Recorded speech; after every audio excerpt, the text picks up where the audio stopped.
I ended the last episode by saying this one would be a doubleheader of the AFF Suzuki Cup and the Asian Cup, but I think you'll agree by the end of this, the 2026 AFF Cup deserves its own dedicated episode. After securing Asian Cup qualification, our form in friendlies was indifferent, and having already competed in the AFF Suzuki Cup once, I thought I'd just use this one as a warm-up for the big continental tournament. We were again in a tough group, so we would have to hope the Singaporean FA would be lenient if we failed to reach that semi-final target. Vietnam were up first, a team we were very familiar with by this stage, having beaten them in this tournament 2 years ago, and having earned 2 draws against them in the Asian Cup qualifying campaign. And we extended that unbeaten run against them here as we came from behind to edge a tight game 2-1. We'll certainly take that. Up next, Indonesia, the team who had knocked us out at the semi-final stage 2 years ago. Despite dominating the game and taking an early lead, we found ourselves pegged back to 1-1 until just before the hour mark when Iksan Fandi grabbed what proved to be the decisive goal. So 2 narrow wins out of 2, but before we could play our third game,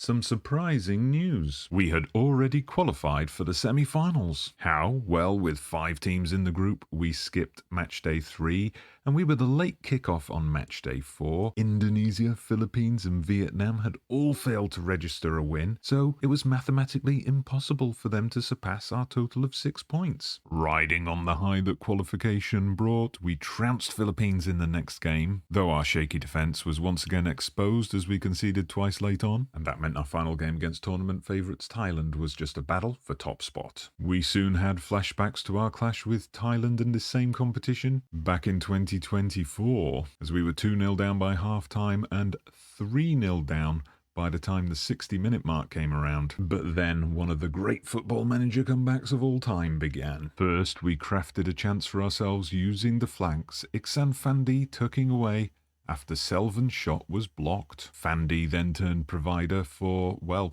Fandi, brother to brother, with Ilhan dinking the ball over the keeper. Iksan Fandi provided a further assist as Song Yui-yong made it 3-3. Sensing an opportunity, we poured forward with Mohammed supplying the cross for Azman to complete the comeback in an outstanding 4-3 win. And all I can say is wow, as we topped the group with a 100% record. Group B was a lot tighter with 3 teams all fighting for qualification spots on the final day, and Myanmar and Malaysia eventually winning through. And it was Malaysia whom we would play in the semi-final. Played over 2 legs home and away, we travelled to Kuala Lumpur and dominated. Iksan Fandi was the man of the moment once again, bagging himself a superb hat-trick. A late goal for Malaysia did cast some doubt on our ability to progress. In the return leg, a goal midway through the first half from Kamaru Zaman put us in a very strong position. Malaysia did manage an equaliser before half-time, but any hope of a comeback was killed off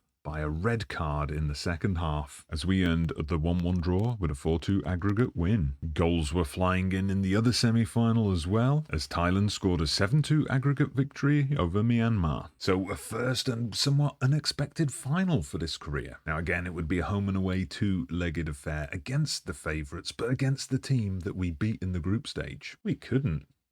Could we? Well, after going through all the pre-match rigmarole, we conjured up an early surprise with Bert Whistle setting up Adrian Edwards for a cheeky chip inside 2 minutes. Thailand piled on the pressure immediately, going close on a couple of occasions before equalising as we failed to deal with a corner. And then they took the lead before half-time. We just would not give up though, as just a few minutes into the second half we pinged the ball about until it dropped for Karamurazan. Then we reclaimed the lead with Mohammed showing great composure, but oh come on ref. Thailand would score themselves a few minutes later, but the ref balanced out the call from earlier and it stayed at 2-2. Not for long alas, as we were made to suck some of that by Thailand with 12 minutes to go. Thailand went close with a free kick in stoppage time but missed.